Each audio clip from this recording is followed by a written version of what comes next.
আর সম্বন্ধে বলার মতো আমাদেরও কারোর তো যোগ্যতা নেই। আমাদের যে ফিলোসফি দিয়ে গেছেন আর আমাদেরকে দিয়ে গেছেন শিল প্রভুপাদকে।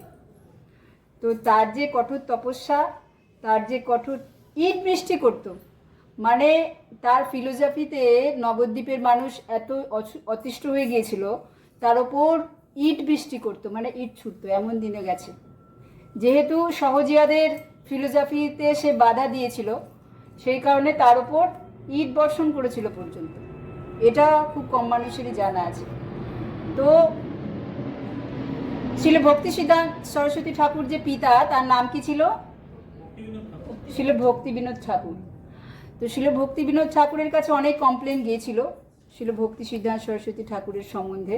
তো ভক্তি বিনোদ ঠাকুর তার পুত্রকে ডাকলেন, ডেকে বললেন, দেখো বাবা, তোমার যা ফিলোসফি এখানে নেয়ার মতো কেউ নেই, এরা নিতে পারবে না।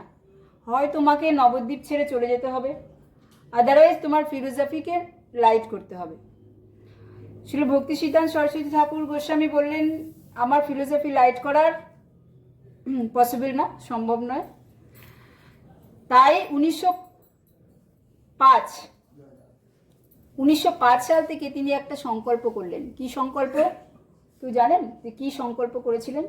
100 কোটি নাম যজ্ঞের। কত? 100 কোটি নাম যজ্ঞের। অর্থাৎ 100 কোটি নাম তিনি শেষ করবেন 10 বছরে। তার জন্য তিনি যে জীবনযাত্রাটা বেছে নিয়েছিলেন, সেটা আমরা শুনেই আমাদের চোখে জল এসে যায়। এক এক দিনে 196 মালা করে করতে হতো তাকে, মানে 3 লক্ষ হরিনাম। মাত্র 2-1 ঘন্টা বাকি থাকতো, বাকি কন্টিনিউ ছিল ভক্তি। আমাদের নবদ্বীপে তিনি ভোজন কি পেতেন? 1 মুঠ অন্ন, আর যে পাথরে, আজকেও চৈতন্য মঠে সেই পাথরটা আছে, পাথরে আর 2টো হাত বেঁধে পেছনে রাখতেন, এবং মুখে যতটুকু অন্ন উঠত সেই ততটুকু অন্নই তিনি পেতেন। আর আমাদের যে শীতকালটা গেছে আমরা জানি, গিজার ছাড়া আমরা, তিনি ওই গঙ্গার জলে ঠান্ডা স্নান করে সেই পোশাকেই তিনি ভজন করতেন, পোশাক চেঞ্জ করতেন না। মাটিতে কোনো চাদর নেই, বালিশ তো ছেড়েই দিলাম। সেইভাবে তিনি কন্টিনিউ ভজন করতেন। এবং এক সময় তার কুটির একটা ঝড়ে এসে উড়ে গেছে, বৃষ্টি পড়ছে, কুটির ঠিক করার সময় তার নেই, এক হাতে ছাতা নিয়ে আর এক হাতে জপের মালা, তিনি ভজন করছেন। ভজন করে, গল্প অনেক বড়, সময় খুবই কম, তো আজকে আমরা গীতা পড়ব। বলার উদ্দেশ্য এই যে, ভজন করে 10 বছরের মধ্যে তার পিতা প্রকট হয়েছেন শিল ভক্তি বিনোদ ঠাকুর। তার গুরুদেব কে ছিলেন? ছিল গৌর কিশোর দাস বাবাজি মহারাজ, মহান বৈরাগ্যের প্রতীক। কেমন? শ্মশানে এক যে ডেড বডির কৌপিন তিনি ধারণ করেছিলেন নিয়ে, যে কৌপিনটা ধারণ করতেন, শ্মশানে এক মৃতদেহ এসেছিল, তার কৌপিন নিয়ে তিনি ধারণ করতেন। কোনো একটা জায়গায় তার একটা ফাঁকা, মানে একটা ভাঙা পাত্র খুঁজে পেয়েছিলেন, সেটা তিনি জল পান করার জন্য ব্যবহার করতেন। মূর্তমান বৈরাগ্যের প্রতীক তিনি দিয়ে গেছেন ভক্তি সিদ্ধান্ত সরস্বতী ঠাকুর গোস্বামী প্রভুপাদকে। ভক্তি সিদ্ধান্ত সরস্বতী ঠাকুর প্রভুপাদ দিয়ে গেছেন আমাদের প্রভুপাদকে। তিনি বলে গেছেন, আমি কোনো শিষ্য তৈরি করি না, আমি গুরু তৈরি করি। আর এই স্ট্রং ফিলোসফির জন্য তাকে বলা হতো লায়ন গুরু। কি গুরু? লায়ন গুরু।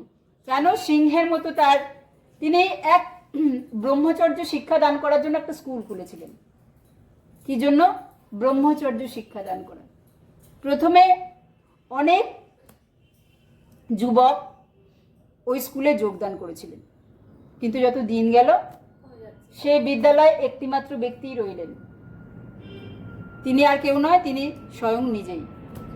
আর বাকি সব চলে গেছে।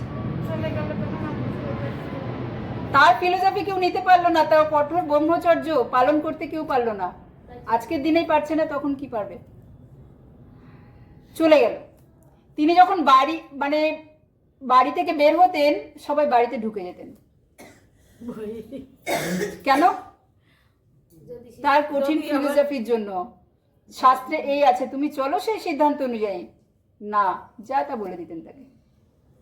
তাই তার মান সম্মানের ভয়ে, মানে তারা নিজের মান সম্মান বাঁচাতে প্রভুপাদ যখন বেরোতেন তারা ঘরে ঢুকে যেতেন। সহজিয়া তখন খুব বেড়ে গিয়েছিল। তাদের কোনো আচার ছিল না, আচরণ ছিল না, নিয়ম ছিল না, সংস্কার ছিল না, কিছু ছিল না। সহজিয়া যেটা সহজে প্রাপ্ত হয়। কৃষ্ণের প্রোগ্রামের নাম করে পুরুষ এবং নারীর অবাধ মেলামেশা, হ্যাঁ, এগুলো আজকেই আছে, কিন্তু তখন খুব বেড়ে গিয়েছিল। তো এগুলোকে খণ্ডন করা ছিল তার উদ্দেশ্য। এর জন্য তার কঠোর সিদ্ধান্ত, সেই সিদ্ধান্ত কি আজও ছিল প্রভুপাদ আমাদের প্রচারের কাজে যেটা ফিলোসফি দিয়ে গেছেন, আমাদের ভিতটা কি সেটা ভক্তি সিদ্ধান্ত সরস্বতী ঠাকুর দিয়ে গেছেন। সব শাস্ত্রকেন্দ্রিক বই, তো ওটাই ভক্তি সিদ্ধান্ত সরস্বতী ঠাকুর প্রভুপাদকে দিয়ে গেছে, প্রভুপাদ আমাদের দিয়েছে। প্রভুপাদ বিদেশে গিয়েছেন কি নিয়ে? আর কিচ্ছু না, শুধু গীতা ভাগবতম নিয়ে। আর পুরো আমাদের ইস্কনের স্ট্যাচুটা দাঁড়িয়ে আছে শাস্ত্রের ওপর।